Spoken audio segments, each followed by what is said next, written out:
Hi hello నేను మీ Krish. Welcome to Krish maths. So ఈరోజు డైలీ అర్థమెటిక్ డోస్లో భాగంగా సేమ్ అదే ప్రాఫిట్ అండ్ లాస్లో ఇంకొక స్టాండర్డ్ మోడల్ చూద్దాం. సో ఇలాంటి మీకు అడిగే ఛాన్సెస్ ఎక్కువ ఉంటాయండి. పేపర్ కొంత ట్రిక్కీగా ఉంది, కొంచెం కష్టంగా ఉందని ఫీలింగ్ ఉన్నప్పుడు ఇలాంటివి అడుగుతారనమాట. మనం ఎప్పుడైతే క్వశ్చన్ పేపర్లో 3 to 4 లైన్స్ క్వశ్చన్ కనిపించిందంటే స్కిప్ చేసేస్తాం ఫస్ట్. నో. సో ఎప్పుడైనా చూడండి, క్వశ్చన్ పెద్దదిగా ఉంది అంటే ఇన్ఫర్మేషన్ ఎక్కువ ఇచ్చాడని మీనింగ్. సో ఆ విధంగా ఆలోచించి దాన్ని try to solve that problem. So ఈరోజు ఈ క్వశ్చన్ చూద్దాం. Read the question now. A and B purchase an article on same price. అంటే ఒక్కొక్కడు కొనుక్కున్నారండి. Later on C purchases both articles from A and B at 240 rupees each from A and B. So A and B ఏం చేశారు అంటే ఒక్కొక్క article కొనుక్కున్నారు. ఎంత కొందో మనకు తెలియదు, కానీ ఆ రెండు ఆర్టికల్స్ని సి కొనుక్కున్నాడంట. ఎంత కొనుక్కున్నాడు? ఒక్కో దాన్ని 240 రూపీస్ కొనుక్కున్నాడు. So, but the profit of A was P%, while the profit of B was a Q%, since B calculates profit on selling price. Very, very, very important line అండి ఇది, అండర్లైన్ చేసుకోవాల్సింది. So ఈ లైన్లోనే మొత్తం మీకు question సంబంధించినంత ఉందన్నమాట. Okay, నా if C sells if C sells one of the article to B at P% profit, what is the cost price of D? If క్యూకి పీకి రిలేషన్ మనకి ఇచ్చేసాడండి. ఇక్కడ చూడండి క్లియర్గా. సో క్వశ్చన్ ఏమి ఇచ్చాడు అనేది ఫస్ట్ ఇక్కడ ఎక్స్ప్లెయిన్ చేస్తాను. దాని తర్వాత ఒక చిన్న కాన్సెప్ట్ చెప్పిన తర్వాత ఆన్సర్ చెప్తాను నేను. For example, A and B అనే ఇద్దరు పర్సన్స్ ఉన్నారు. ఇద్దరు పర్సన్స్ ఒక్కొక్క ఆర్టికల్ కొనుక్కున్నారు. ఎంత కొనుక్కొని మనకు తెలియదు. సేమ్ ప్రైస్ కొనుక్కొని ఇచ్చేసాడు క్లియర్గా మనం. సో సమానమైన ధరలకు కొనుక్కున్నాడు కాబట్టి ఏ అనే పర్సన్ ఎక్స్ కొనుక్కున్నాడు, బి అనే పర్సన్ కూడా ఎక్స్ కొనుక్కున్నాడు. ఈ రెండు కూడా కాస్ట్ ప్రైస్లు, ఇది clear. Now C purchases both articles from A and B. ఇప్పుడు సి అనే వ్యక్తి ఏ అండ్ బి దగ్గర నుంచి కొనుక్కున్నాడంట. ఇది క్లియర్. ఎంత కొనుక్కున్నాడు అంటే 240 రూపీస్కి కొనుక్కున్నాడు. ఇది కూడా 240 రూపీస్కి కొనుక్కున్నాడు. So these are selling prices. అంటే ఏ యొక్క సెల్లింగ్ ప్రైస్ 240 అండ్ బి యొక్క సెల్లింగ్ ప్రైస్ 240. ఇది క్లియరా? ఇక్కడ అబ్జర్వ్ చేస్తే మీరు కొనుక్కున్న ప్రైజెస్ సేమ్, అమ్మిన ప్రైజెస్ కూడా సేమ్. అలాంటప్పుడు వాళ్ళ ప్రాఫిట్స్ అనేవి ఏమవ్వాలండి? ఈక్వల్ అవ్వాలి కదా. ఇక్కడ చిన్న లాజిక్ ఇచ్చాడు. ఏమి ఇచ్చాడు అంటే ఇక్కడ ఏ అనే పర్సన్కి ప్రాఫిట్ ఎంత వచ్చిందంట? P% వచ్చిందంట. బి అనే పర్సన్ ప్రాఫిట్ ఎంత వచ్చిందంట? ఇతనికి కూడా పి రావాలి జనరల్గా, కానీ ఎంత వచ్చింది అన్నాడు? Q% వచ్చిందంట. ఎందుకు 2 డిఫరెంట్ థింగ్స్ వచ్చినాయి అంటే, ఏ అనే పర్సన్ ప్రాఫిట్ వచ్చింది అంటే మనం ఆటోమేటిక్గా ఏం తీసుకుంటాము అంటే కాస్ట్ ప్రైస్ మీద P% లాభం వచ్చింది అని తీసుకుంటాం. కానీ బి కనుక్కున్నప్పుడు Q% దేని మీద తీసుకున్నాడు అంటే సెల్లింగ్ ప్రైస్ మీద తీసుకున్నాడంట. So Q is on selling price అంటే 240 and P is on cost price అంటే కొన్న వెల మీద తీసుకున్నాడు. అందువల్ల రెండు కూడా డిఫరెంట్ ఉన్నాయన్నమాట.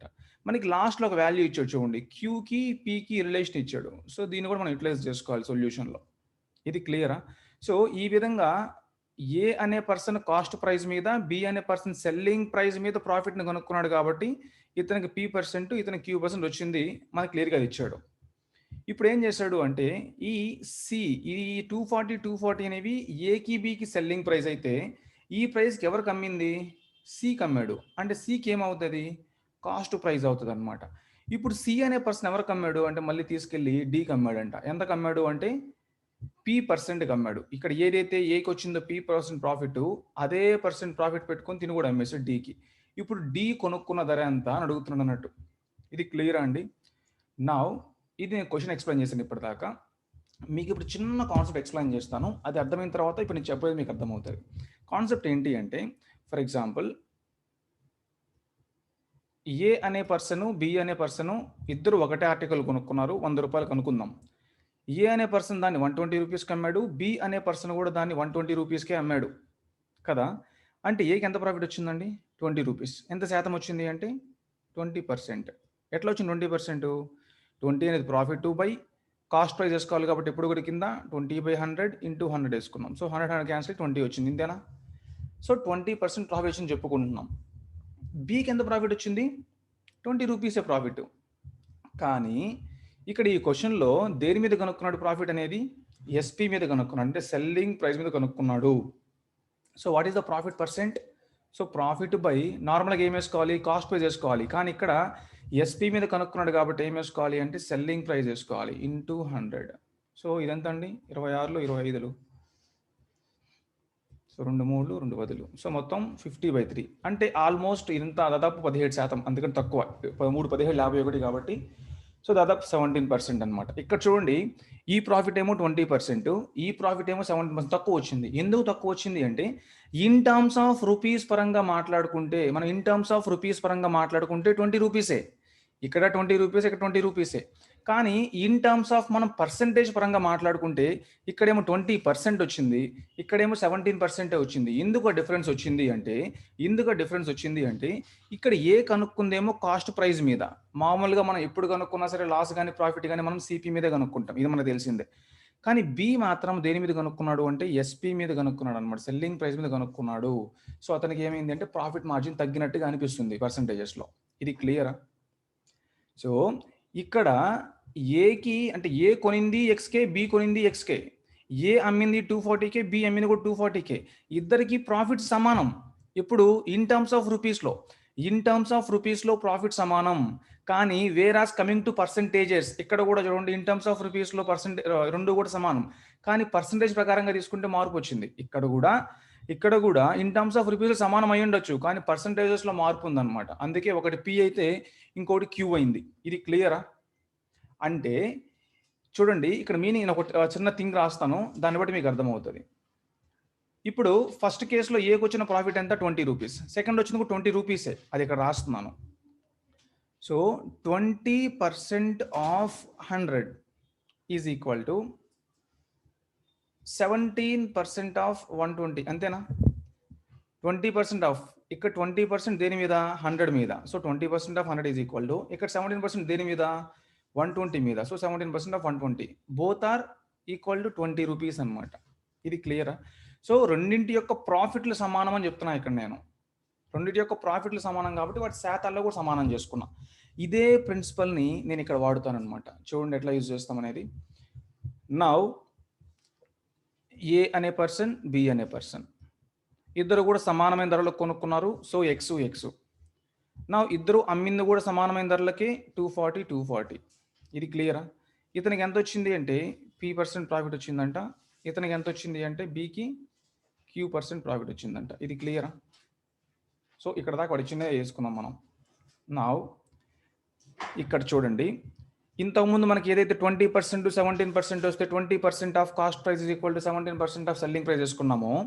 ఇక్కడ కూడా చూడండి, అంటే వీళ్ళిద్దరికి వచ్చిన ప్రాఫిట్ అనేది ఇన్ టర్మ్స్ ఆఫ్ రూపీస్ సమానం, కానీ శాతాల్లోకి వచ్చేటప్పటికి మార్పు ఉంది. ఎందుకు? ఇతనేమో సిపి మీద కనుక్కున్నాడు, ఇతనేమో ఎస్పీ మీద కనుక్కున్నాడు కాబట్టి. నౌ P% ఆఫ్ ఎక్స్ అంటే P into X by 100, P% of X is equal to Q% of అంటే Q ఇన్ 240 కదా, సో 240/100. అంటే ఈ ఎక్స్లో P% ఎంతైతే ఉందో ఈ 240లో Q% అంతే ఉంటుంది. ఎందుకు? రెండు లాభాలే కాబట్టి, ఇద్దరికి కూడా సమానమైన లాభాలు రావాలి కాబట్టి. ఎందుకు? ఇద్దరి యొక్క కాస్ట్ ప్రైజులు సమానం, ఇద్దరి యొక్క సెల్లింగ్ ప్రైజులు సమానం. సో ఈ విధంగా ఈక్వేట్ చేసుకుంటాం. This implies 100 cancel. Now X equal to Q/P into 240 వచ్చిందండి. మనకి ఇక్కడ Q/P 240 వచ్చినప్పుడు వాట్ ఈస్ Q/P మనకు తెలియదు. ఇక్కడ యూజ్ చేసుకోవడం కోసమే మనకి ఏమి ఇచ్చాడంటే క్యూకి పీకి రిలేషన్ ఇచ్చాడు. సో వాట్ ఈస్ క్యూకి పీకి రిలేషన్ ఏంటి? Q is equal to 41 2/3% of P అన్నాడు.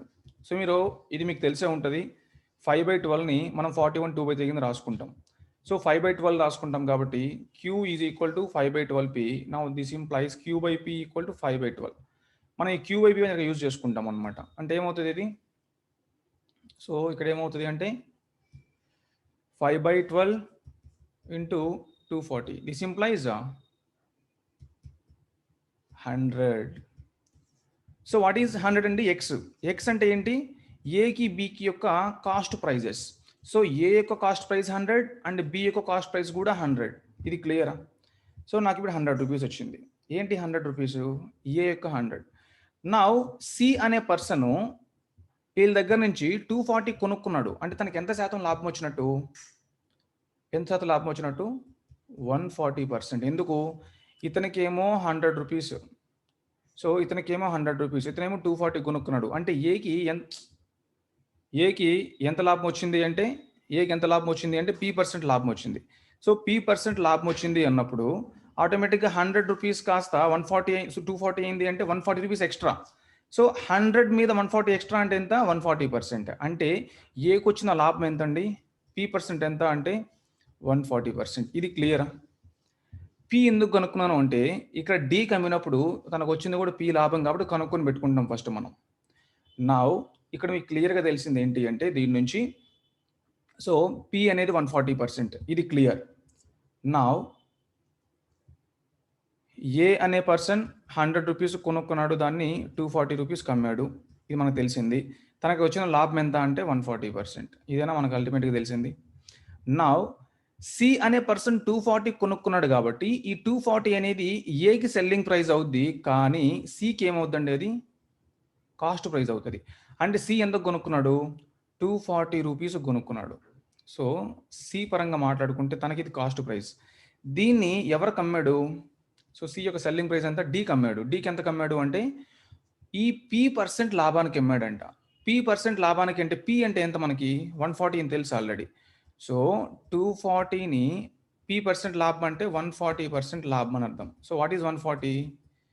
సో 56 336 అంటే సి అనే పర్సను 336 రూపాయలు లాభం వేసుకొని అమ్మాడు అనమాట. అంటే అల్టిమేట్ ఎంతకు అమ్మినట్టు? సో తను కొనిందేమో 240 రూపీస్కి, తన లాభం వచ్చిందేమో 336 రూపీస్. ఓవరాల్గా ఎంత కమ్మినట్టు? 576 రూపీస్ కమ్మినట్టు అన్నట్టు. ఇది క్లియరా? సో ఈ 576 రూపీస్కి ఎవరెవరికి అమ్మారు? సి అనే పర్సను డీకి అమ్మాడు. అంటే ఈ 576 ఏమవుద్ది? సికి సెల్లింగ్ ప్రైస్ అవుద్ది, డీకి ఏమవుద్ది? కాస్ట్ ప్రైస్ అవుద్ది. సో అడిగింది ఏంటి? డి యొక్క కొనుగోలు ధర ఎంత అన్నాడు.